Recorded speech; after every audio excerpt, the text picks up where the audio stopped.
Yeah, thanks Gautam for inviting, and it's great to be here and nice to see that there are so many people for this talk. I thought this talk would be one of those fringe talks which only 3-4 people would be interested, but great to see the room is getting full. So what I'm going to talk about is look at largely efficiency issues when one is dealing with large scale graphs. And for me, the graphs are typically not necessarily the social network style graphs, but largely from the linked data community. So we will see what these linked data graphs, how they are different from social network graphs, and how big are these, and what are the some problems that you see while you are trying to deal with these graphs, and how we can go about solving it. And much of the work that may come later in the talk is clearly not just me alone who has worked on it. I just haven't listed all my collaborators, but we can talk about it. I can send you the papers if required. So first, I don't need to give an introduction about what a graph is, right? Everybody knows what a graph structure looks like. It's one of the most general way of representing information, right? One of the most flexible forms. But let's focus on what is a graph database. As compared to, you can look at actually any relational database as a graph database in some sense. So you have foreign keys which link one record to another. So no issues. So you can actually form a graph structure using these foreign key relationships. And within a tuple, between two values in the tuple, you can actually form a relationship because they are actually related. That's why they are called relational structures. So how is it different from a graph database which is getting more popular nowadays? The key difference is in the way the data gets accessed. Right? In relational databases, the focus is always on indexed access to some tuple. So you know this group of values are a relation. So I just want to access this entire group and then process it. On the other hand, in graph databases, the focus is more on, I'm currently on this particular value, tell me all the values that are related to it. It need not be through a single tuple relationship. It could be normalized, denormalized, across foreign keys. I really have no control on what kind of relationship I'm looking for, but I could traverse these relationships from a given node. So this is the key difference. And this, if you again put it back in the relational world, it can be seen as a huge number of joins that you need to perform, right? Which is not a fun task to do on relational databases. So you want to avoid these joins. On the other hand, this is the only mode of traversal access that you are allowed to do on graph databases. Although we will relax it a little later and say that we want to do both relational style as well as navigational style of access, but this is the main difference between standard databases and graph databases. So some of the examples of what kind of questions you could get on graph databases: find all friends of Gautam. So you know a node Gautam and you want to find all relationships, find out only those relationships which say it's friendship and locate the other end of. So this is one hop BFS with certain kind of restriction, right, from the graph world. You can actually look at little more complicated issues. So there is another node called Srikanta, and I want to find out all the connections, that not an individual single hop connections, but anyone who can be reached from Srikanta. So I want to contact him and probably send out a resume to him and say, hey, please propagate it in your network. So you should know how valuable that person is in terms of how many people he can reach out to, right? So look at Srikanta and look at all the reachable nodes from there, right? These are some of the queries which you don't often find on relational databases, but these are extremely common when we are dealing with graph databases.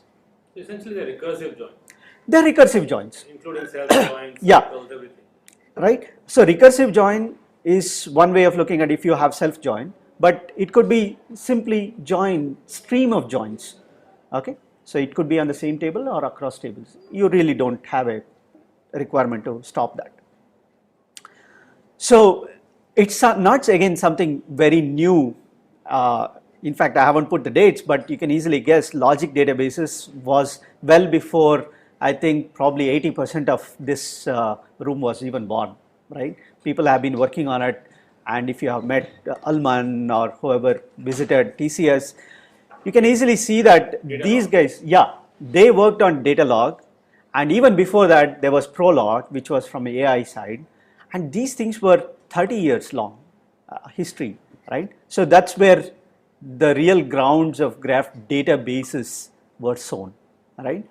And then of course once the web came, it's very natural to see the web as a big graph, and you're all familiar with PageRank and Google's mode of trying to rank pages, which is largely a graph query, right, as we will see soon.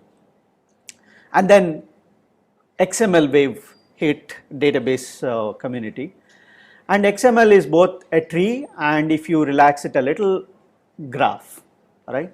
So again, huge amount of work was came out during XML activity, right? I mean XML database research. So whenever you look at many graph papers from about 10 to 15 years old, then you will see they all refer back to XML, XQuery, XPath kind of settings.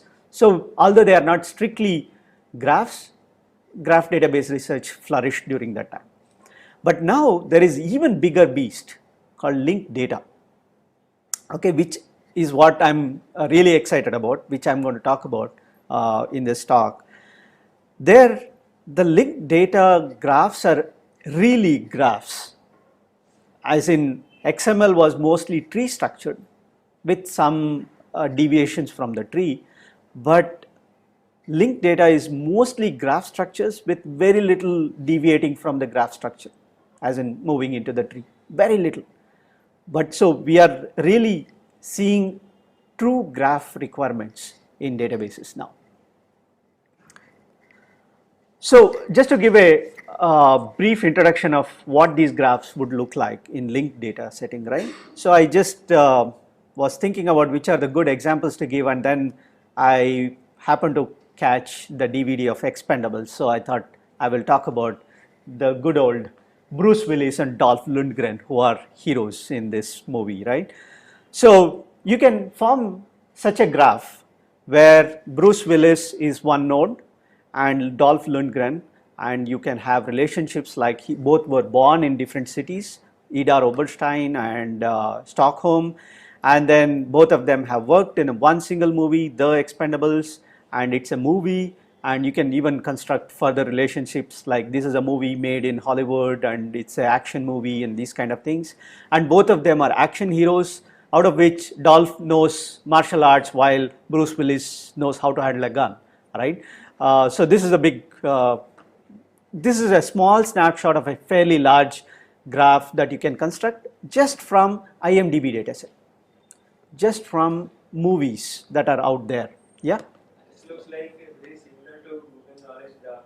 Yes. That they created by using info of Wikipedia and first 2-3 sentences of Wikipedia. Yes. In fact, Google Knowledge Graph is another RDF linked data graph that you can see. And in fact, they have used not just Wikipedia, they have used IMDb as well. They have used many of these almost structured sources in order to extract. So I'm not going to talk about much on how exactly they built the graph, but this is exactly what you're saying. This is the way Google Knowledge Graph also looks like. But the problem with Google Knowledge Graph is they relate each node with some static nodes. They cannot operate on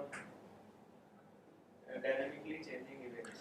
So if the query is related to dynamically changing events or some time series kind of data sets related, Yeah. then they clearly means They have a problem using the knowledge graph directly. You are perfectly right. In fact, this is actually an active research area. I'm not going to talk much about it, but we can discuss this offline. In fact, this is also one of my research areas, coincidentally. So looking at how these event kind of data stream that is coming in, how you can represent them as graphs, how you can query them, and clearly the problems only compound from what I'm talking about here, right? So they're much harder problems. Google is still catching up with us on that front. Just one. Yeah. Well, look at RTF. Predicate in one sentence can be either a subject or object. Mhm. And the sentence makes the structure a little more complicated than a conventional graph. So are we going to touch upon? So given such a graph that you have constructed from known facts, right? So you can actually look at the graph as simply a bag of edges. So you can allow for multiple edges between nodes, right? This with the same label also, it's perfectly okay. RDF does not prevent it. So, and every edge is represented as a triple, which essentially says what is the source of the edge, what is the target of the edge, and what is the label on the edge. And edges are always directed in RDF setting. And again, in the semantic web definition, when you look at it, so RDF graphs, every node on edge has a unique identifier in the form of URI, but it's only a minor detail which is not really important for looking at RDF data as a graph, right? It just gives you some way of identifying the nodes and edges.